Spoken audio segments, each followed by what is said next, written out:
So it's time again for another exercise.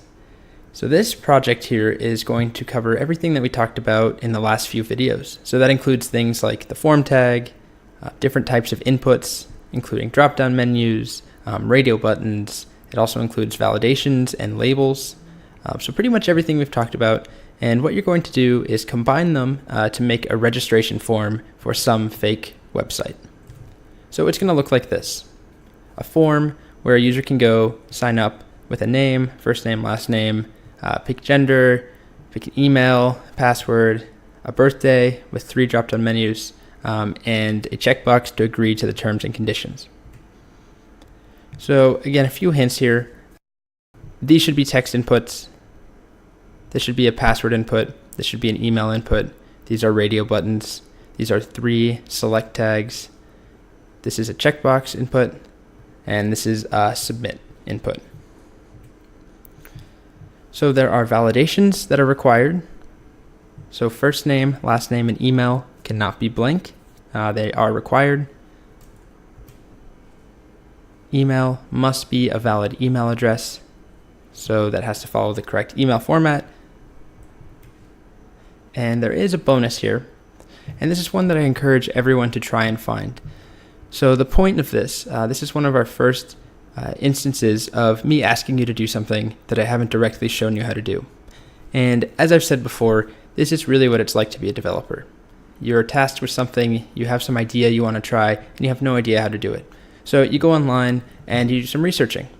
So the exercise here is to add another validation, a new type that we haven't talked about yet, which is to validate the length of something. And the way it should work, the password that the user types in must be between 5 and 10 characters. Otherwise, we get this error here. So it's another one of these validations. It's just one that we haven't seen yet. So I recommend just pulling up Google and searching away. One quick note, this needs to be in HTML. So if you know JavaScript, no JavaScript allowed. That's considered cheating for this exercise. And then one last thing, the 3 drop-down menus, those need to be select tags. One note though, you do not need to have all the years, all the months, all the days in a month. That's just busy work. I would just get 2 or 3 items in there just so you can see, have the 3 select drop-down menus there. You don't need to worry about filling them though.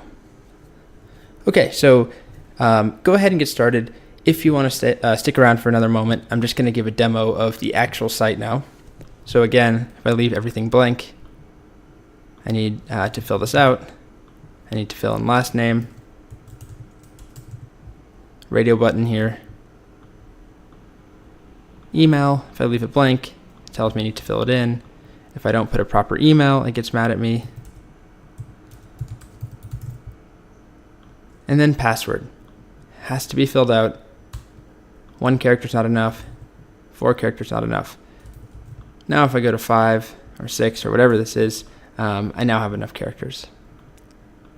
I have my drop-down menu, pick a birthday, I can agree or not agree, and now the form will submit. Okay, so that's it there. Go ahead and attempt this on your own, and then as always, I'll break it down step by step in the next video.